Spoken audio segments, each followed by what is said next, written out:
Hi, and welcome to a MyGCSE Science video about atomic structure. Now, atomic structure is a really important topic, and it links to lots of the different things that you'll be doing in chemistry, so it's important to get it right at the start. If you haven't already watched the video about scientific models of the atom, it's a good one to watch before this one.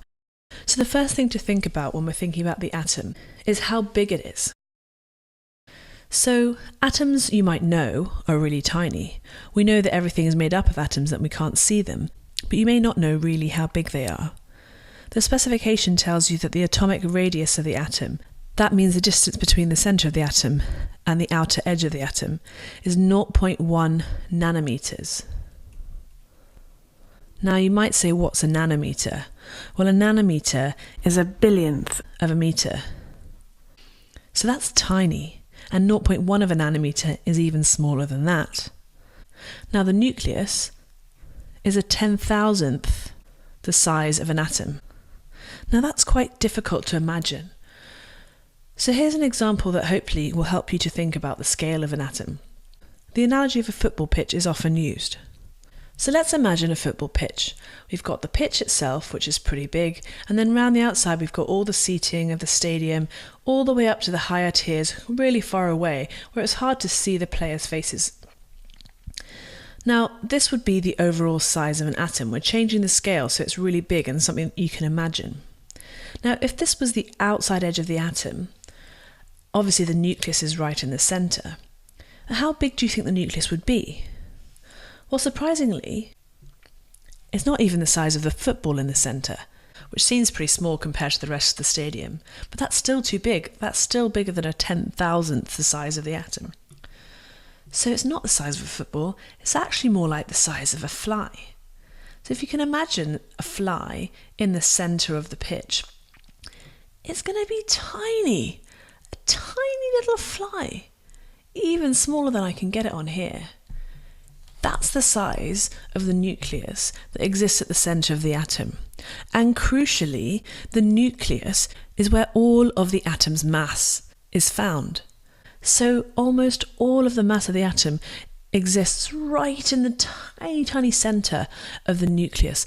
So small that if we had an atom the size of the football stadium, it would be the size of a fly. So just keep that in mind when we look at the rest of the atomic structure. So here is a diagram of what we can think of as the structure of an atom. This is the final model that we've kind of got to over the series of scientific developments that we talked about in the previous video. So as we can see, in the centre, in the nucleus, we have two subatomic particles. The subatomic particles, remember, are just the name for the particle that makes up the atom. Now, these ones which have a positive charge are, of course, the protons. Remember, P for proton and P for positive. These green ones in the middle, which don't have a charge labelled on them, are the neutrons. Now, a lot of people often get confused and think that neutrons must be negative, but actually neutrons are neutral, meaning that they have no charge. Finally, we have the electrons, which are these blue ones going around the outside of the atom. And although there's no easy way of remembering that from the name, electrons are negative. Now before we move on, it's worth just mentioning the fact that this diagram is really just a model to help us understand the idea of what is in an atom. This is actually really not to scale at all. This makes it look like the nucleus is really quite large compared to the rest of the atom, whereas as we said before, it's tiny, tiny, tiny, tiny in the centre. The other thing is, this makes it look like the electrons are fixed in place. While the particles in the centre are fixed in place, the electrons are not at all. They're always moving around the atom. And so these lines are kind of where we would find the electrons.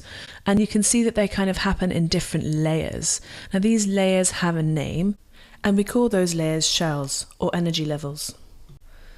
So let's just do a quick summary that might also help you with your notes.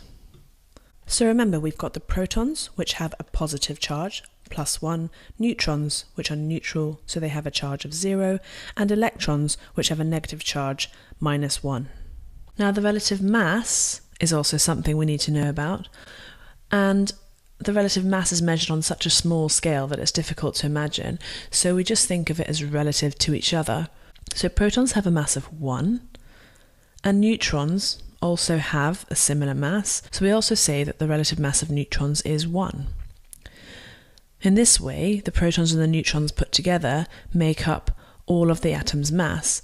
Electrons have a very, very small mass. You might see in some textbooks that they say it's got a mass of 1/2000 or something similar to that. You don't need to know that figure at all. All you need to know is that it's so small, we don't need to take it into account when we're calculating the overall mass of an atom. And just a reminder, the protons and neutrons are found in the nucleus, and the electrons are found in the shells around the nucleus. But how do we know how many subatomic particles atoms have? Well, for this we need to look at the periodic table, which will be given in your exams. Let's have a look at the key more closely. As well as the atomic symbol and name, we're also given the atomic number and the relative atomic mass of each atom in the periodic table. The atomic number tells us how many protons there are, and there's always the same number of protons as electrons. Because protons are positive, electrons are negative, and we need to have the same amount of each in order to cancel out the charge, because atoms are always neutral.